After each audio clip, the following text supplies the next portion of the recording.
Welcome back to The Explainer, everyone. Today, we are getting right into it. We're looking at the absolute foundational framework of a nation. Specifically, we are walking through Chapter 1 of the Constitution of the Republic of Tajikistan. You know, if you've ever wondered exactly how a modern state defines its existence, its power, or its core principles on paper, well, you are in exactly the right place. We're going to break down this foundational text, and we're going strictly article by article, from Article 1 all the way through to Article 13. By the time we wrap this up, you'll have a crystal clear understanding of the fundamental structure of Tajikistan, literally as it's outlined in its very highest law. All right, so every great architectural blueprint starts with a statement of purpose, right? And a constitution is honestly no different. The preamble starts with these incredibly powerful words, "We, the people of Tajikistan." And actually, this isn't just poetic language. It sets this grand, foundational tone for everything else that follows.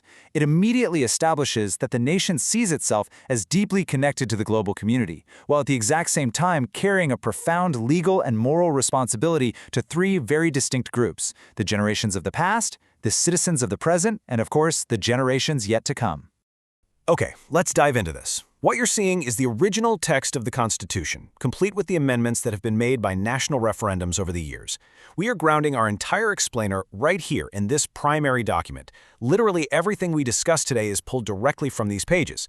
And again, we're focusing specifically on Chapter 1, which establishes the absolute bedrock of the nation's constitutional structure. To make this super easy to follow, we've organized Chapter 1's 13 articles into 5 logical blocks. First, the identity of the Republic, then power, people, and territory. Next up, pluralism and separation of powers. After that, supreme law and foreign stance. And finally, the foundation of the economy. All right, let's kick things off with Section 1, the identity of the Republic, which covers Articles 1 through 4. Article 1 really wastes absolutely no time establishing the structural pillars of the state. It explicitly defines Tajikistan as a sovereign, democratic, law-based, secular, and unitary state. It also clearly designates a presidential form of government. But, and this is key, it goes a step further by defining itself as a social state. That means it legally commits to providing a worthy standard of living and the free development of every single person. Oh, and it also clears up a basic naming convention right off the bat. Legally speaking, the terms Tajikistan and the Republic of Tajikistan are entirely synonymous. Same exact thing. Now, what's really interesting about this slide is how Article 2 maps out a very specific, practical framework for the different languages used within the Republic. So, Tajik is designated as the primary state language. However, recognizing the region's history and demographics, Russian is explicitly enshrined as the language of interethnic communication. Furthermore, the Constitution legally protects the right of all nationalities living within the territory to freely use their own mother tongues. So it's a very structured, legal approach to managing a multilingual society. Moving on, Articles 3 and 4 round out this first block with the vital visual and geographic anchors of the state's identity. Article 3 establishes the official state symbols, so that's the flag, the emblem, and the national anthem. And Article 4? Well, it's shortened to the point. It legally cements the city of Dushanbe as the nation's capital. Next up is Section 2, Power, People, and Territory, covering Articles 5 to 7. Article 5 contains some of the most absolutely crucial phrasing in the entire document. It explicitly states that human beings, along with their rights and freedoms, are of supreme value. I really want you to think about that legal phrasing for a second. Human rights aren't just an afterthought here, or like a secondary goal. They are constitutionally designated as the ultimate value of the state. Life, honor, dignity, and natural rights are declared inviolable, and the state's direct mandate is to recognize, observe, and protect them. So, if human rights are the supreme value, where exactly does the state's power actually come from? Well, Article 6 answers this decisively. The people are the sole source of state power. They exercise this power directly, through referendums and elections, or indirectly through their representatives. This article also strictly prohibits the usurpation of state power by any group or individual. No exceptions. And to prevent anyone from falsely claiming a mandate, it lays down a really strict rule.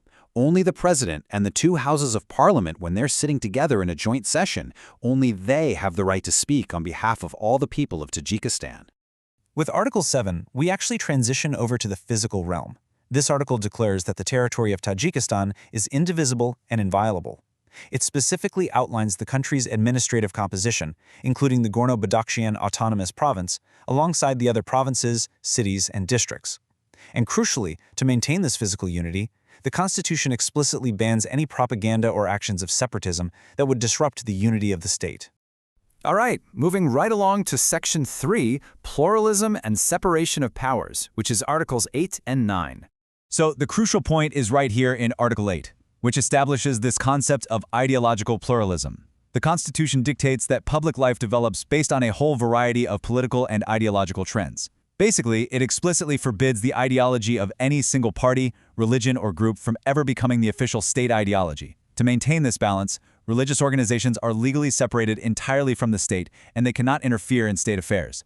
Furthermore, it strictly bans parties that promote racism, nationalism, or social hatred, and it completely prohibits the operation and financing of foreign political parties within the country. Then, Article 9 steps in to sort of demystify how the government actually operates day to day. It officially implements the classic legal concept of the separation of powers.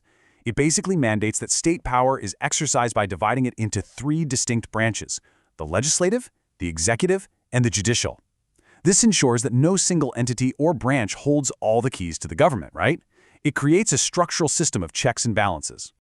This brings us to Section 4, Supreme Law and Foreign Stance, covering Articles 10 and 11. Article 10 establishes a really clear hierarchy of laws. First and foremost, the Constitution has supreme legal force. Any laws or acts that conflict with it simply have zero legal standing.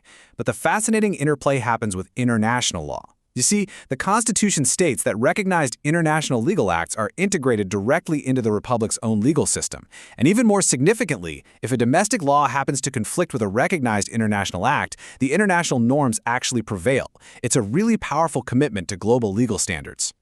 And building on that global connection, Article 11 defines the nation's foreign policy.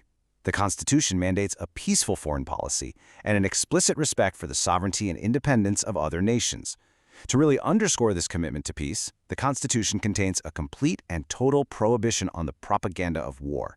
It also establishes the state's right to join international organizations and its commitment to cooperate with compatriots who are living abroad. Finally, we arrive at Section 5, the foundation of the economy, wrapping up with Articles 12 and 13. And this brilliantly illustrates the fascinating contrast the Constitution strikes in the economic sphere between these 2 articles. Article 12 encourages economic diversity. The state actively guarantees free economic activity, entrepreneurship, and the firm legal protection of private property. However, Article 13 sets a hard boundary. It declares that the land itself, underground resources, water, airspace, and flora and fauna are the exclusive property of the state, and they are to be managed by the state strictly for the benefit of the people. So private businesses can absolutely thrive, but the fundamental natural resources, those belong to the collective state. Wow, okay. We've just navigated the foundational architecture of the state, piece by piece, literally from the languages spoken in schools to the ownership of the very ground beneath your feet. It's a dense legal text, for sure, but it is the invisible framework of everyday reality. So I want to leave you with this provocative question to think about.